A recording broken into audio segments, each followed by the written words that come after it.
Hey guys, what is up? Super K-Man Rocks here, and we are here for my LEC Spring Split Semifinals overview and analysis video. It is finally time to get into the back half of this playoff run, and that means we're going from series by series to now covering the final two game by game, and that's a big undertaking, but I am very excited to get into it. We're going to go in depth, more in depth than we even have on any game up until this point this year. We're going to talk about every single game slide by slide, one at a time. So I'm excited. I hope you guys are as well. And trust me, there's still a lot on the line here today. I know it's the semifinals, the lower bracket finals, but as a reminder, two teams from the LEC are going to be qualifying to go to MSI. And that means whoever wins this series by entering the finals, by getting top two, guarantees themselves a spot at the international tournament, which is ginormous for, whoever wants to join G2 going. But I'm excited. I hope you guys are as well. If you are, let me know down in the comment section below. What did you expect from this series, and did it go to your expectations? I'll kind of give my thoughts and opinions on what I thought was going to happen in this series as, a bit of a preamble as we talk about kind of where these teams were sitting at before going into this, but I'm curious to know where you guys were, whether you agreed or disagreed with my takes going into this, or whether you maybe had a different opinion and whether or not that kind of played out on the Rift. But without further ado, let's get into things. If you are new here, what we're going to do is go game by game, talking about the advantages and disadvantages that each team was able to generate. I'll be giving a player of the game and a dud of the game for each game that we cover, and at the end of the series, I will be giving a player of the series to tie everything into a nice, neat little bow. We will only have one more series left to talk about at the end of this video, the grand finals, the championship matchup here in the LEC, which we of course will kind of preview and talk about and give my expectations for, but most of today will be spent talking about the semifinals. So without further ado, let's get into the conversation. It of course was a very big matchup, a rematch of a round one match we already had here in the playoffs, but a gigantic rivalry here in the LEC as we saw the number 3 seeded Movistar Koi taking on the number 1 seeded Karmine Corp. And obviously this is a gigantic matchup for a couple of different reasons for both of these teams. We're going to go kind of through both of their paths on how they got here. And, obviously this is a rematch of round number 1. So there are some things to talk about in that regard, but starting with our, team coming down from the upper bracket from winners finals, that being Movistar Koi, a team that I don't think a lot of people expected to even see here in top 3. I know I was one of the people that was pretty adamant about keeping them out of top 3 throughout the entire split in terms of my power rankings. I know some people were a lot more lenient on that front. Teams like G2 or Corp or Fnatic definitely had their own pitfalls throughout the split, but to me, like, Koi always felt like the team that projected the worst, and I think a lot of that is because a lot of the problems that they had in the winter split that kind of kept them out of that upper tier, they didn't really fix them in the regular season. I think a lot of people were just looking at the good form and kind of giving them a pass for the fact that they hadn't really adapted or evolved as a team, but I think when I looked at this team in the regular season, I still saw the same problems, which was mostly just a very one-dimensional play style. JoJo and Elyoya are such polarizing players. They win incredibly hard, and they also lose incredibly hard, which means it's a lot more limiting to try and play around them in terms of how they play the game. If they were losing in the middle of the map, it was going to be really, really difficult for, Movistar to be able to generate any sort of pressure anywhere. And that's, not even including the fact that, like, Supa and Alvaro are very good players. They are a bot lane that I think could be a primary option on a team that does want to try to make an international tournament. But if JoJo was not going to get resources, get behind in the early game, and then go 0-7, and Elyoya was going to lose pressure in the jungle, it doesn't really matter what else happens on the map. That being said, when they win incredibly hard, and they always win through JoJo, and they always win through Elyoya. When JoJo pops off, this team looks like one of the best in the league, and when you go back to their first round matchup against Corp, you can see a lot of those, pieces kind of fall into place there. You're allowing players like Supa and Alvaro to look a lot better in that first round series because JoJo's actually pressuring out the mid lane, because Elyoya is actually stepping up and playing really well in the jungle. Mirwin had a really good series in the top lane as well, going up against Kana, who is, in my opinion, the best player in the LEC right now. And so, things kind of fell into place overall for Koi, and that was a really big positive for them. But the question is always going to be, can that form, stay? We saw them go up against G2 and not really look all that competitive. Now, to be fair to them, G2 has been significantly better than they have been at any point in the regular season. And, on paper, that absolutely should be the team to beat here in the LEC. You shouldn't really be looking at a situation where where G2 aren't the kings of Europe in terms of the talent that they've produced, and Koi, not necessarily the roster that should be able to dethrone them, but this is a K-Corp team that has been able to dethrone G2 multiple times throughout not only this year, but, throughout past years in terms of a couple of these players. And so you're looking at a couple of really positive, things moving in the direction of K-Corp, and that kind of, moves to them and starts to talk about their road to getting here. Yes, they lose in round 1, but that goes to 5 games, even when they're playing basically at their worst, which is what I would consider their round 1 matchup. Their worst. I don't think they've played any worse throughout this entire year, at least for a consistent amount of time. Even when that happens, they go to 5 against Koi. They're still able to scrape out 2 wins, even if they're not the prettiest wins in the entire world. Then they go down to the lower bracket. They take on Team Heretics. That's a team they should and did destroy, but they end up getting the 3-0 sweep in over Fnatic, a team that a lot of people think is really good. Now, I'm a Fnatic hater. I don't believe that the core of Razork and Humanoid will ever get you anywhere in the playoffs, but even then, like a sweep, a 3-0, not even a competitive one where basically every single game was a blowout. This is a K-Corp team that is clearly pissed off, that is clearly very motivated, and clearly is not taking Movistar as unseriously as they did before. I mean, you can even watch some of the games in round 1. This team expected to roll over Koi in terms of their talent difference. That just didn't happen. Those players are just too good. Koi is too talented of a team for you to not go in with an established game plan to be able to take them down. They're going to be much more prepared for this matchup, which is why, at least for me, they should be coming in still as heavy favorites, regardless of the fact that they ended up losing the last time these two teams played off. I still think that Koi is coming in here as the underdog. If they're going to be able to pull off the upset, they have the formula to do so. If Jojo and Elyoya can really pop off in the middle of the map and generate pressure, if they can be better than Yike and Vladi, which they straight up were in their first series, specifically Jojo was better than Vladi in terms of how that jungle matchup ended up going. If that's going to be the case, then yeah, K-Corp is likely going to have a lot of trouble being able to keep their pressure up. But if you're looking at a situation where Yike and Vladi are a lot better and, start to play up to their own skill level, regardless of how good Supa and Alvaro are, regardless of how good Mirwin even is on the top side, I think it's going to be a lot more difficult for Koi to be able to establish pressure on the map because of the way they play. That's why I predicted the series to be K-Corp 3-1. I do believe this is going to be them bouncing back and kind of pushing themselves forward, but the only way to know whether or not I look smart or whether I look stupid is by going game by game, and that means starting with game number 1. So without further ado, let's get into it. The winner of game number 1 was K-Corp. They are going to take game number 1. They're going to go up in this series 1-0, and at least through the first game, it does kind of feel like the narrative that I was painting at the beginning of this series is living up to expectation, with K-Corp clearly just taking this a lot more seriously, clearly being a lot more clinical and macro focused when it comes to playing the map, and Movistar Coin not really having any sort of response to actually answer with. This is the problem, and unfortunately for them, it wasn't even in the way that I was concerned about.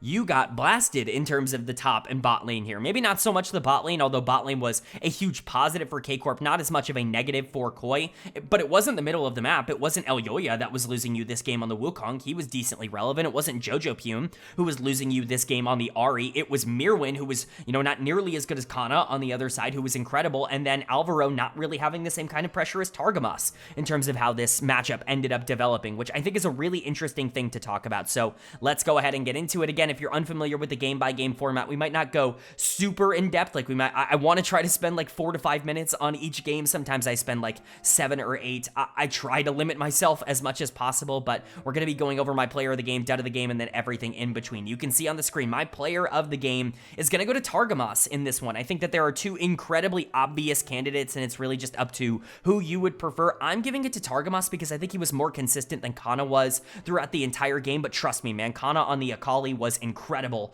on the top side of the map. He definitely was the damage carry, and the later this game went, the more he could really shine. I look better and better every single, time this guy plays for calling him the MVP, for calling him the best player in the LEC, because right now this dude is just on fire. He mega gapped Mirwin on the top side, but we will get into that. I want to talk about Targamas first and foremost on this recon. Talk about a turnaround for a player that I was ready to give like the lowest grade in the entire league. In fact, I believe I gave him the 2nd lowest grade of any player in the entire league, only in front of Camelou, who was a player coming up from essentially tier tier 3 to tier 1, and that was such a disrespectful grade for me to give Targamas, but he had kind of earned that disrespect, quite frankly, in terms of how he had played the past couple of years. I know that feels like a very BM thing to say, but this guy had been a disaster ever since leaving G2. He goes to Excel, he gets benched after one split because that team underperforms so poorly, and then obviously he comes over here to K-Corp because it's clear that he wants to reunite with Kaliste, but Kaliste can't play in 2024, so he has to play with Upset, and that bot lane was a nightmare. He was, again, easily the worst player in the LEC. I don't think you could find a player less valuable than Targamas in Europe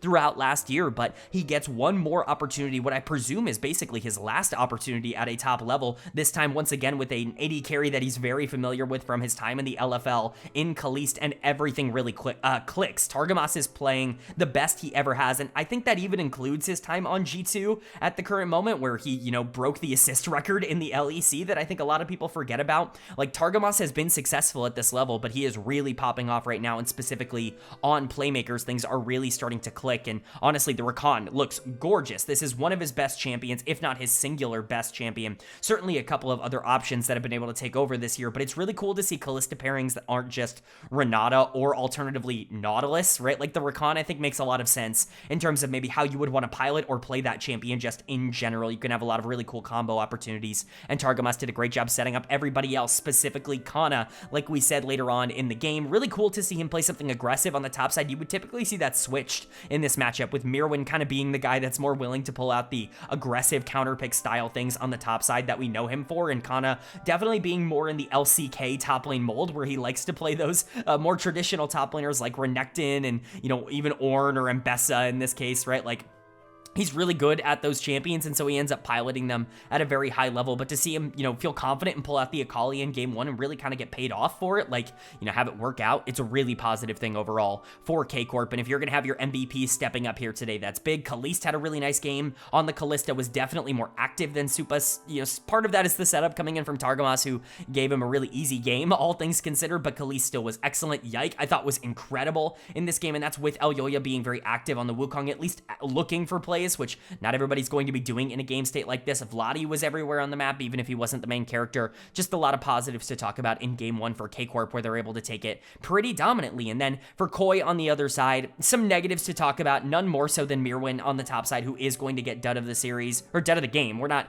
quite there just yet. Dud of the game in game number 1. Mirwin's a player that's very difficult for me to talk about, because last year I was such a hater of his gameplay. I was kind of talking about him as someone who was incredibly boosted by the rest of his teammates, and, you know, he was kind of talked about as a player that, oh, you know, the Varus pick was big and he beat G2 because he was able to pull out these crazy counter picks in games 4 and 5 and all of this stuff, and, you know, get his team to Worlds or whatever. And yes, I can understand where that narrative came from. The moment you saw this guy have to play from either neutral or play a matchup that isn't entirely winning in every possible way, he was getting absolutely dumpstered by everybody in the league, and that includes even like the bottom tier top laners. Things looked dire for Mirwin. I think things have absolutely been better, maybe a bit more inconsistent, even so in spring. Like, in winter, he was really good, and he was playing things like Mbessa and Cassante at a really high level. Unfortunately, that's not carried quite as much over to the spring split, where he's definitely more so been a background player. He's lost a lot more in spring than he did in winter, and this is a good example of just what a bad Mirwin game looks like when he's not in a positive matchup and when he doesn't feel comfortable. He, like, legit does not look like a tier 1 player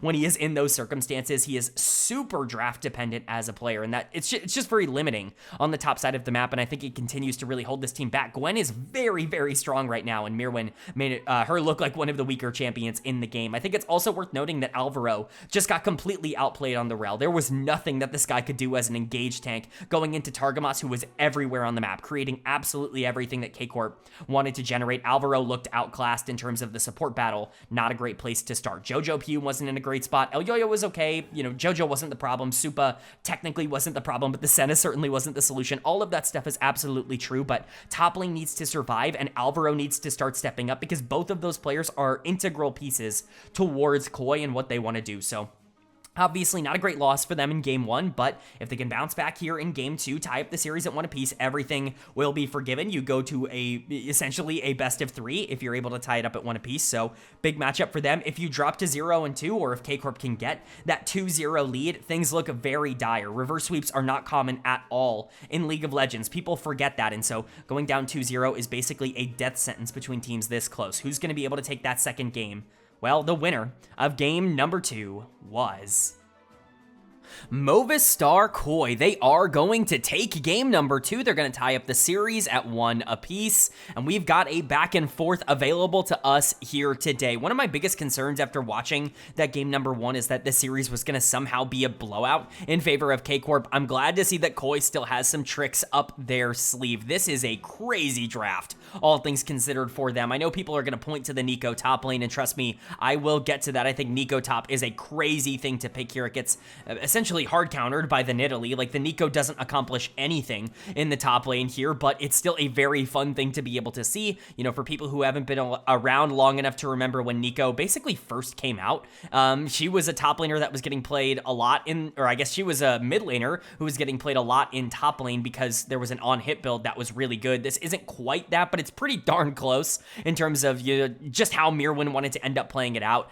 This is unplayable into something like Nidalee that takes away the entire early laning phase. This is a crazy thing to pick and an even crazier thing to have win. Now let's look at how you supplemented that in the rest of your draft. You have Naafiri, Yone as your mid jungle duo, already something you're really not seeing all that much of. The thing that Naafiri really likes is setup, and while Yone does offer that, obviously with the ultimate, if you can land that perfect, fantastic Yone ult, everything is great for Naafiri to be able to capitalize and deal enough damage to actually clean up the team fight. You don't really have any damage diversification, especially because this isn't some sort of burst AP Nico on the top side or anything like that, so you're kind of limiting yourself in that regard going into something like a Skarner. You have Supa on the bot side playing a hyper carry in the Kai'Sa, and so it's even less setup and support for the Naafiri to be able to take over the game. The Nautilus obviously helps, but there are a lot of cooks in the kitchen for Koi that I wouldn't necessarily love, and K-Corp basically picking one of the more stock standard drafts, maybe not of this patch in particular, but of League of Legends history. You're going Azir Lucian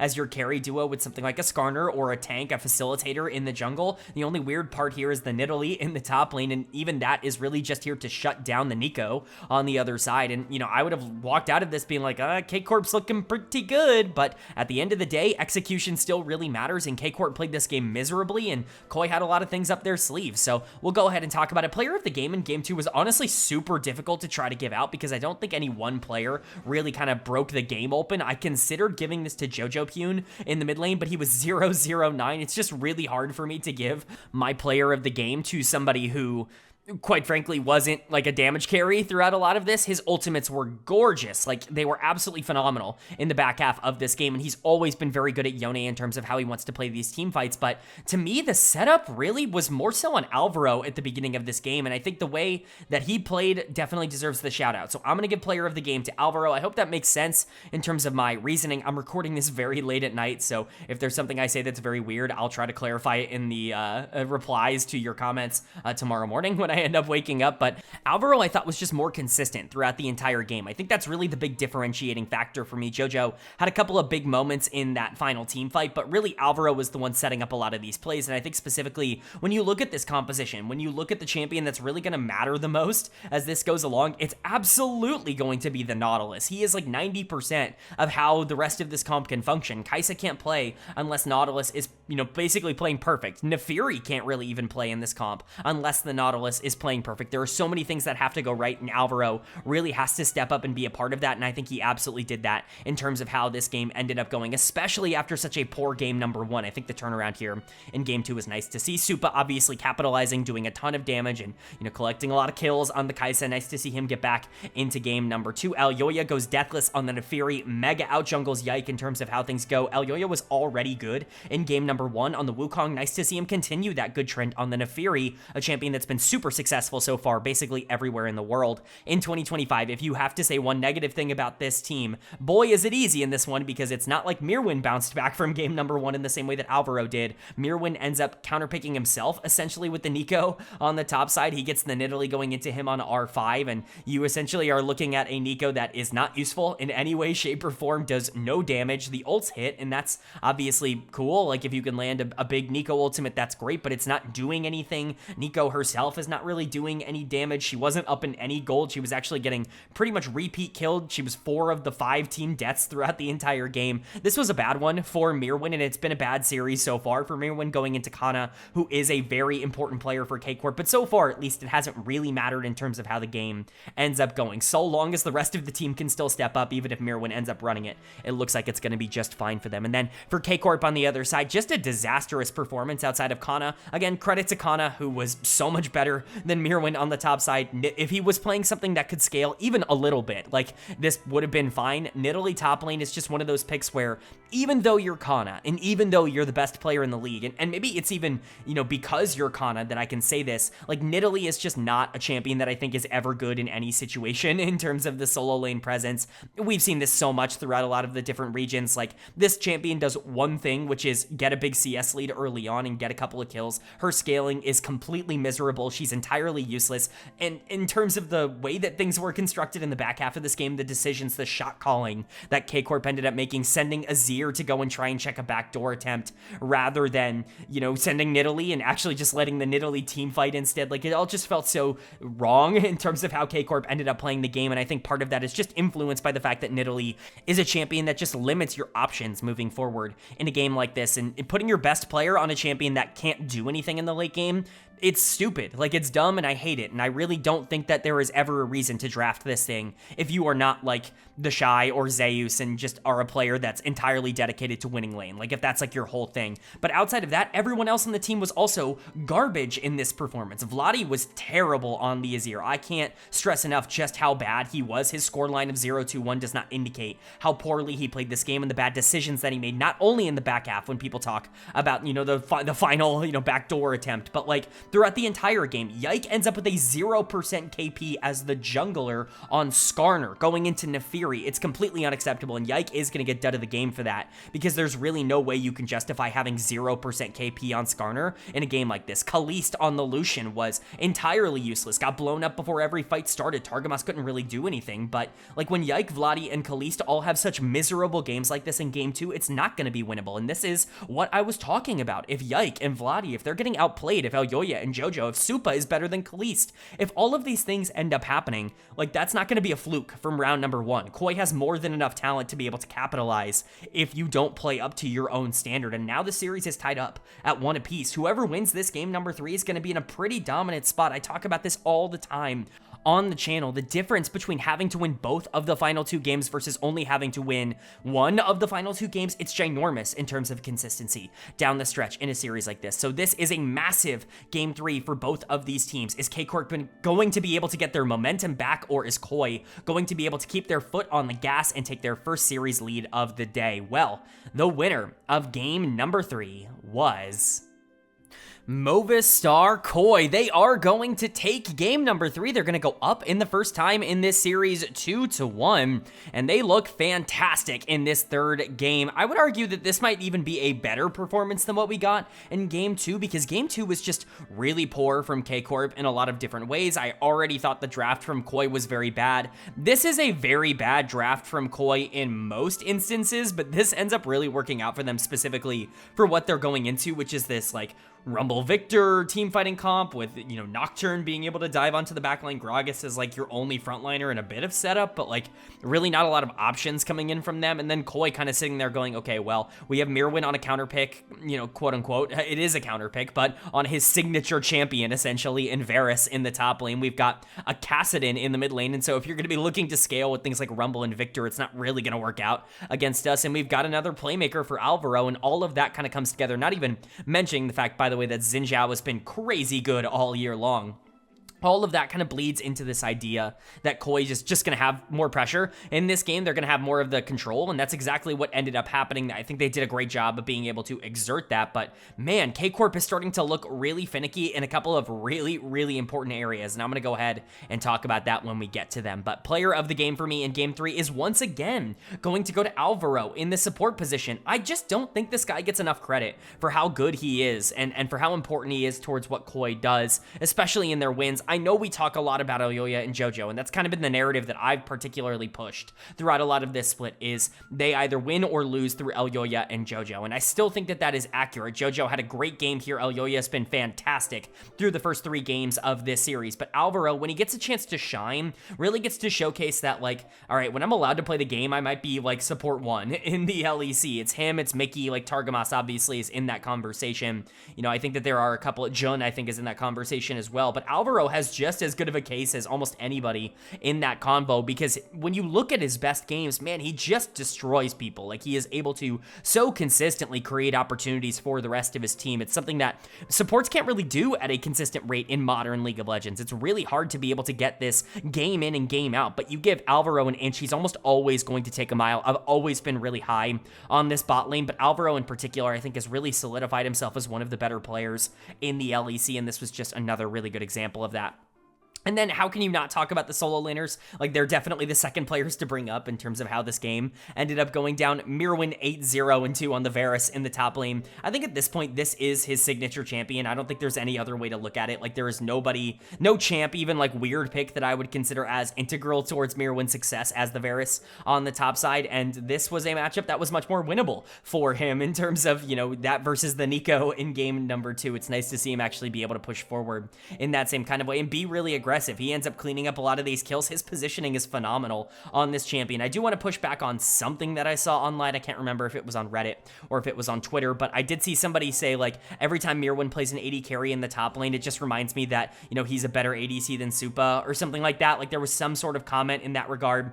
That comment is clearly not coming from a place of actual analytical analysis. Like, no way you think Mirwin's a better player than Supa in any context. Like, regardless of if it's on Varus, like, Supa would play Varus better than Mirwin could. He's just not playing Varus into the people who know how to play Varus. He's playing it into Kana, who doesn't know how to play against Varus. And, you know, Mirwin obviously gets those matchups a little bit easier and, you know, is pretty good in these team fights. I'm certainly not going to say that he's not awesome on this champion. It's easily his best, but like that entire sentence just kind of made me a bit upset, and so I just wanted to talk about it a bit in the video. Mirwin's very good. He's not quite where Supa is, even if Supa wasn't exactly super relevant in this game. And then Jojo Pune in the mid lane. We're going to talk about Vladi on the other side here, but the R5 Kassadin ends up really working out for Jojo. I kind of think Kassadin's undervalued. Like, I think that there is an argument to be made that this champion's good, because I think what he does really well is still really hard to stop. Like, it's really easy for him to get to level 16 and win the game. Like, it's just, that's Kassadin. That's the way he's built, and he still is in a spot where if he hits that, he's going to do so much damage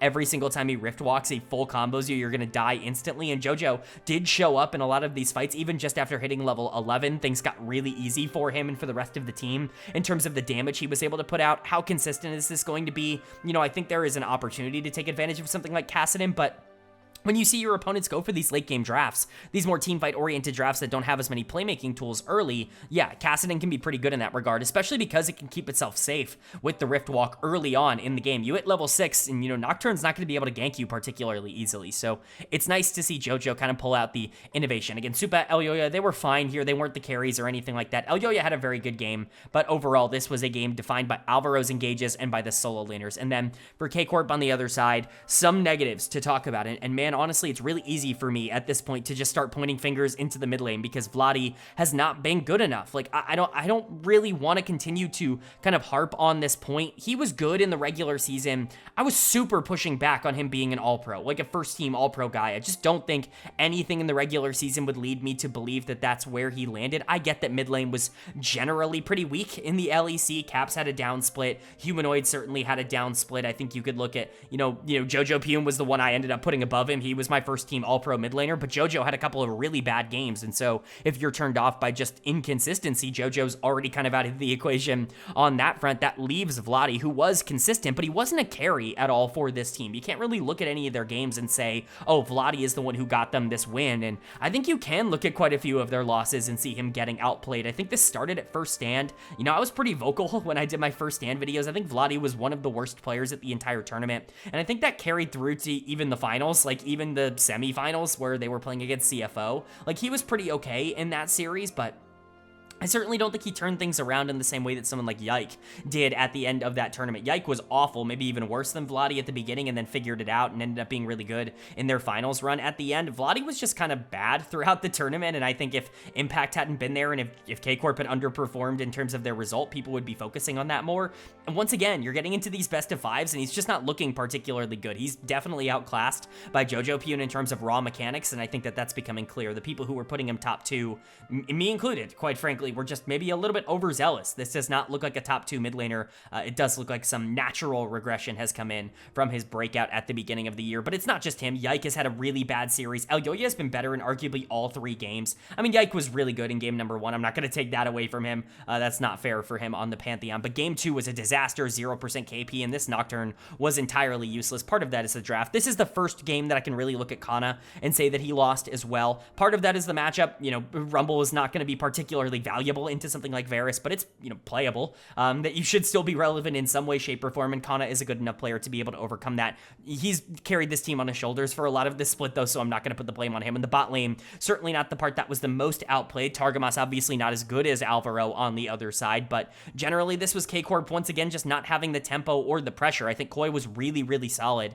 in this one, and now they're on series point once again. K-Corp is staring down the barrel of getting beaten twice by their arch rivals in the playoffs to knock them out of international contention and to take away their ability to even try and defend their title in the finals. This is a massive game 4 for them that they really have to win, but Koi with this victory can really cement themselves at the top of the standings. Who's it going to be? Well, the winner of game number 4 was K-Corp. They are going to take game number 4. They're going to tie up the series at 2 apiece. And just like the matchup we got in round number 1, these two teams are going to a Silver Scrapes game number 5. Before we get into all of that, because 10 games between these two teams across their 2 series is an absolute blast and a treat for a rivalry like this, we have to talk about how we got there in game number 4. And luckily for me, this is going to be the shortest segment of the night, because what a freaking blowout this game was. This was easily the least close game of the entire series up until this point. I don't think any of the games have been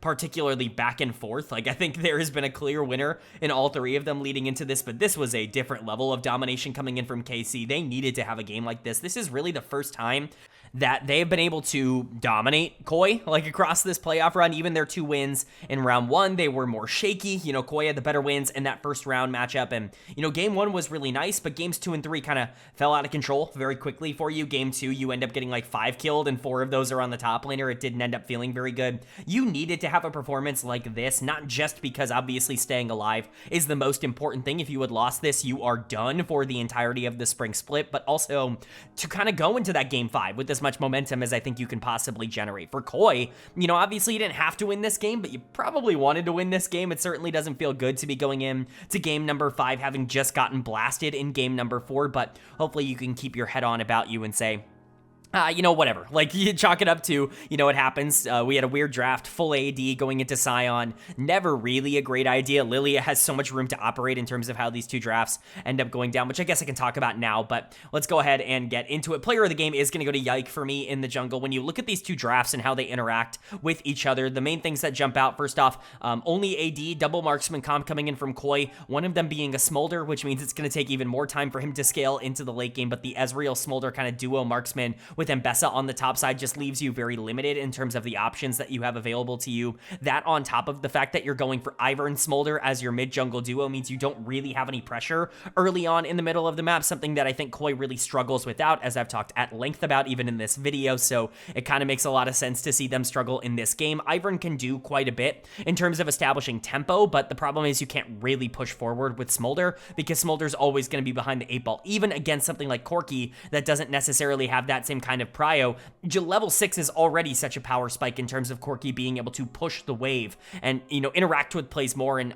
that's not even mentioning the fact that Lilia is just gonna have a free game basically here, and that's exactly what Yike ended up having. Sion was gigantic on the top side of the map, like he always is. This guy is unbelievable. He's the best player in the LEC. I'm going to continue to beat that horse until it's completely dead into the ground. But, you know, obviously Kana was huge, but Yike really was kind of the focal point of this game, at least from my perspective. I think some people might give this to Kaliste in the bot lane because he was involved with the most. He had 7 kills on the Sivir. Very good game for him on the Sivir. But once again, very similar to how I talked about him in game number 1. I feel like it was much more about other members of the team and then Kaliste kind of cleaning up in some of these fights rather than Kaliste really being the one to elevate the rest of the team with the way that he was playing these 5v5s, at least from my personal perspective. Not to take anything away. I'm not saying that he had a bad performance. He just wasn't asked to do quite as much as Yike was asked to do on the Lilia, and I think generally Lilia is almost always going to be set up to be in a better spot in a game like this. So credit to Yike. He's been definitely questionable in games 2 and 3, specifically in game 2, so nice to see him be able to bounce back and actually be a positive here in game number 4. I think you could say similar things for Vladi in the mid lane. He didn't quite make as many mistakes as he did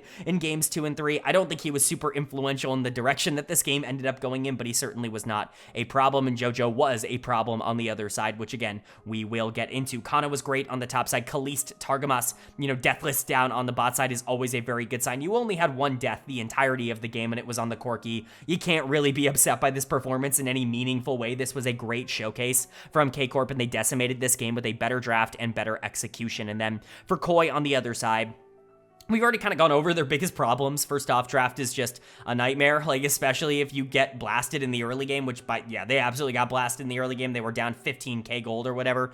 You know, it's not really a good sign that you were in a dominant spot, but I think even more so than that, you just kind of set yourself up for failure. JoJo ends up picking the Smolder as his R5. He's gone for a couple of wacky things so far in this series, and, you know, some of them have worked out. Like, you can look at the Kassadin being really positive in game number 3 and see some traits where it's like, okay, scaling could actually be a really big, you know, indicatingly positive factor in this series, but the problem is this is not a draft that's nearly as set up for something like Smolder or Kassadin to be able to function in, because you don't really have a lot of options to be able to stabilize in the early game if things do end up going awry like you did in game number 3. I think the Ivern is really where things kind of get thrown off for a comp like this. I understand the idea of wanting to play front to back. You have the Poppy support and Bessa kind of diving onto the backline, and Ivern being able to support your double marksman, kind of setting everything up and just generally trying to put them in a position where they can carry the game. The problem is that's like a very 5v5 focused mindset, and you at some point have to get gold to get to the 5v5s. It's not like Lilia is going to play super passive on the other side and just allow your team, you allow your Smolder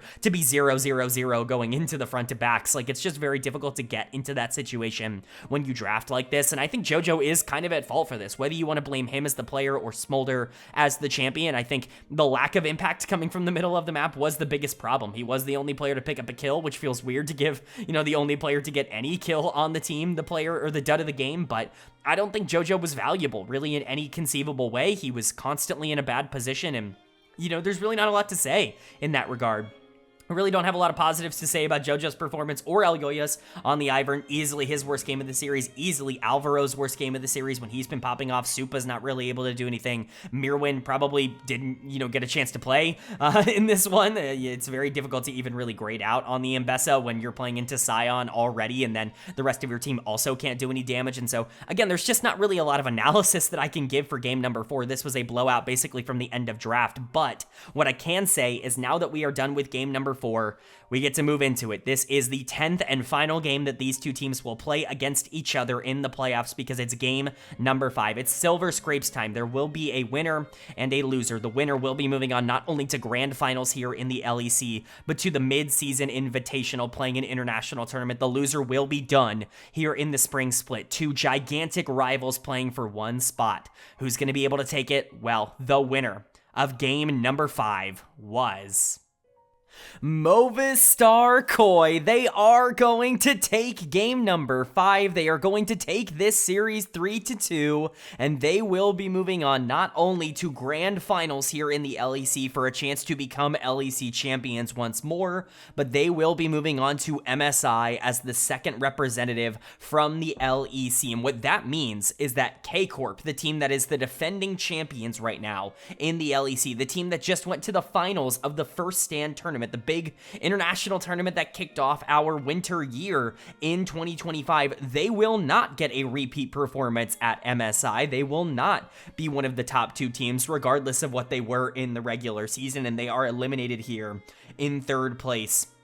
Pretty crazy outcome, all things considered. I certainly didn't see this coming. I thought K-Corp really would get the job done here today, but I think at the end of the day, it wasn't necessarily me overrating K-Corp, but although I do think there was part of that involved in all of this. I think Vladi had a really bad day. I think Yike generally didn't play particularly well today, and those things kind of go into it. We talked about it, the middle of the map needed to be strong for K-Corp, and they just weren't, but I think even more outside of that, I've just underrated Koi. I've just not given them the credit and the respect that they deserve. I talk about JoJo and Elyoya being such a pivotal, kind of pushing forward piece of this team, and they were. Like, the Casio Maokai was still very good here in Game 5, but Alvaro gets 2 player of the games, and Supa just completely takes over game number 5. It was the bot lane here today that got Koi to MSI, and honestly, like, for me, like, that is such a powerful thing to see from Koi in particular, because, I'm somebody who really went to bat for these two a lot last year. I'm not sure how many people have been around since the end of last year. I know it doesn't feel like forever ago, considering how long I've been making these content pieces on the LEC, but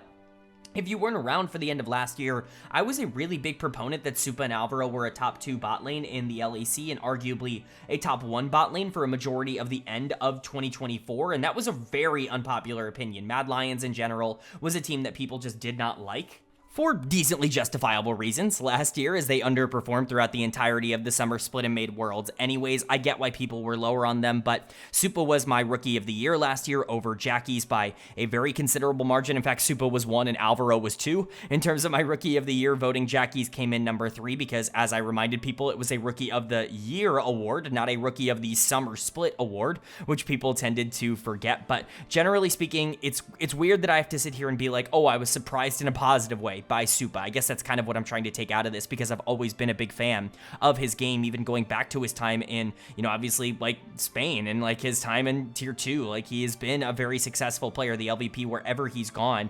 He's been able to win, and he does it in a very big moment. Once again, on a hyper carry in game number 5 on Jinx. This is a big spot to draft for Supa here. Obviously, you've got things like Maokai, Cassiopeia as well, even playmakers like Blitzcrank. It's not like a 1 carry comp or anything like that. There are opportunities to win in a couple of different ways, but to draft something like Jinx for Supa in a game 5 that determines whether or not you get to go to MSI is a gigantic vote of confidence for this player that has really started to become kind of the face of this org outside of Elyoya. I think he's really the one that defines a lot of their playstyle, and he came up huge here. He gets 2 early kills and a pretty bad exchange on the top side, and from there it is smooth sailing, getting resets for the Jinx. Obviously, great setups coming in from the rest of this team. I want to give big shoutouts to both Alvaro and Elyoya as well, which we will obviously talk about more so as we move along. JoJo as well, who was excellent in this game, but Supa was the easy choice for player of the game here in game number 5. They do not have an easy time in this series without him being nearly as good as he was, but he's not my player of the series. As good as he was here today, and as better as he was than someone even like Kaliste on the other side, who was really good for K-Corp for part of this series, and somebody that obviously has been great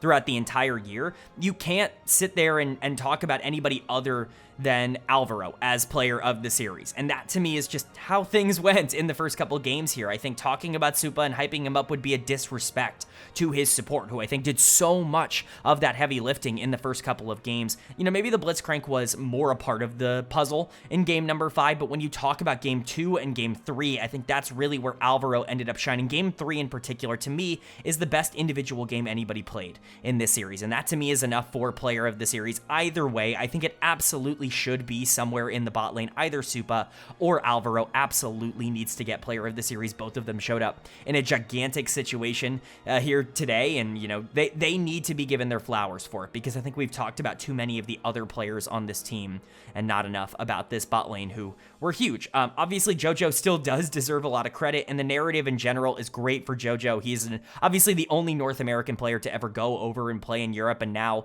with MSI being in Canada, with it being in his home country, he gets to go back as a representative of the LEC, kind of showing that NA pride, and he does it on something like Cassiopeia, which so many North American mid laners have found a ton of success in. It's just a really fun story. He was better than Vladi today by a large margin. This was not a close mid lane matchup. Again, we're going to get more into that as we go throughout the rest of the K-Corp segment, but Elyoya really being the better jungler in 4 of 5 games. Really, it was just game 4 that I think you can look at and say, like, Elyoya got mega out jungled. Outside of that, everything looking really great. Like, he has been hyper consistent, obviously kind of the pseudo veteran on this team, if you will, and he's won multiple championships, and he's never been on a prime team. He's never been on G2. He's never been on Fnatic. He's been able to elevate teams like Mad Lions and now Movistar Koi, obviously, to this championship level. Mirwin was along for the ride today, and you know what? He gets to the finals, and maybe he's going to get the chance to kind of show that that big victory that he had over G2 last year is actually something replicable. I get that he wasn't very good today,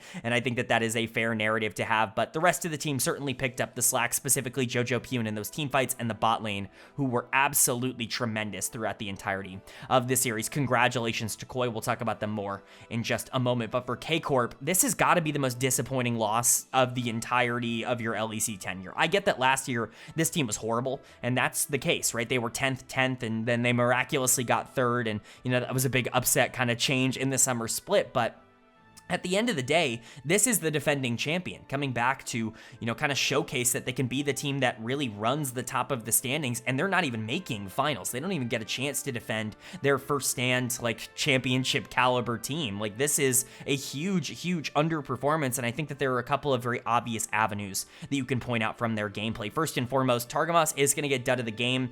I don't think he's, like, the biggest problem on this team. I think he was pretty good throughout this series. Kalist maybe even could theoretically get dud of the game for game number 5, if only because Supa was just so strong and the MF did absolutely nothing for him. Some people will criticize the champion. You guys know I'm a big fan of Miss Fortune. I think she's undervalued in the meta at the current moment, but to sit there and to see Kalist, the player that's been hyped up as much as he has, not perform, it's just a bit disappointing. But really, to me, again, where my eyes get drawn is the middle of the map. Yike got out jungled in 3.5 of the 5 games. I don't think it's fair to say he got out jungled in game 1. He was totally fine there. He just went up against Elyoya, who was also very good, but game 2 and game 5, game 3, like, those games are not respectable from Yike. They were not good enough. This was maybe even one of the better games that he's played in their losses in terms of this playoff run, and if he's going to be this kind of flippy player that he wasn't in previous splits for G2 or for K-Corp, that is a gigantic issue for K-Corp that they need to figure out, because he held them back here, and so did Vladi. He went 0-3-4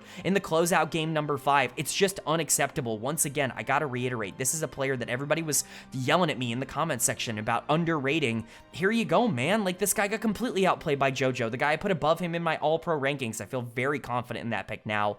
You know, Kana was great today, not so much in game 5.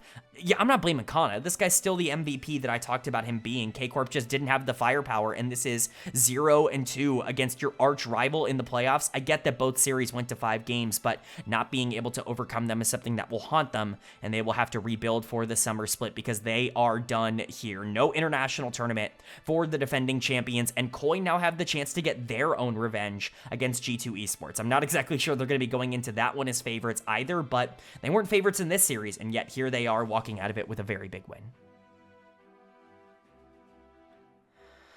All right, but that is going to do it for my LEC semifinals overview and analysis video here in the spring playoffs. Up on the screen, you get to see it now. Our second team has officially qualified from the LEC to MSI. Joining G2 Esports, it will be Movistar Koi, and trust me, I did not expect this going into the playoffs. I thought they were the weakest of the big 4 going into the playoffs, and here they are making finals, you know, getting a chance to potentially take on G2, and who knows, maybe they'll be the #1 team. But G2 and Koi are your representatives. Of course, you can see joining CFO and GAM, who have qualified from the LCP.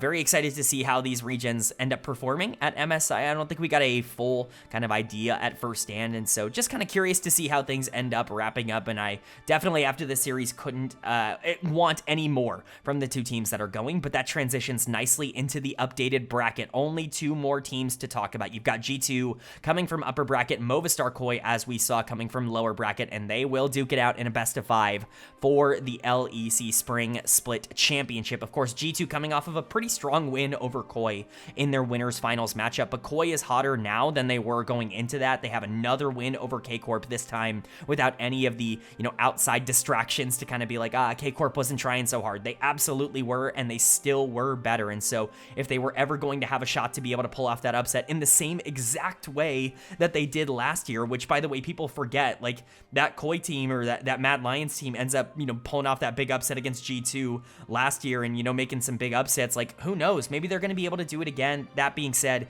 it's so hard and basically impossible to bet against G2. I do think they're the better team, but I think we're going to see that classic G2 finals performance. They're going to drop game number 1 to Movistar Koi, and we're going to get really excited, and then they're going to, very narrowly win game 2 and then dominate games 3 and 4. My prediction is G2 in 4. Let me know if you agree or disagree with that takedown in the comment section below, and let me know what you think of these two teams being the two teams to represent the LEC at MSI. But that's going to do it. I do hope you guys enjoyed. If you did, leave a like. It really does mean a lot to me. It lets me know you guys are enjoying the content, and it does help get this video out to a lot more people, which I'm always very appreciative of. If you're new here, hit the subscribe button. Of course, we're going to be doing this exact video, but for the finals in just a couple of days, and we've got a ton of other stuff coming out. We cover the other 3 major regions, the LTA North, the LCK, and the LPL, all in their own individual playoffs right now.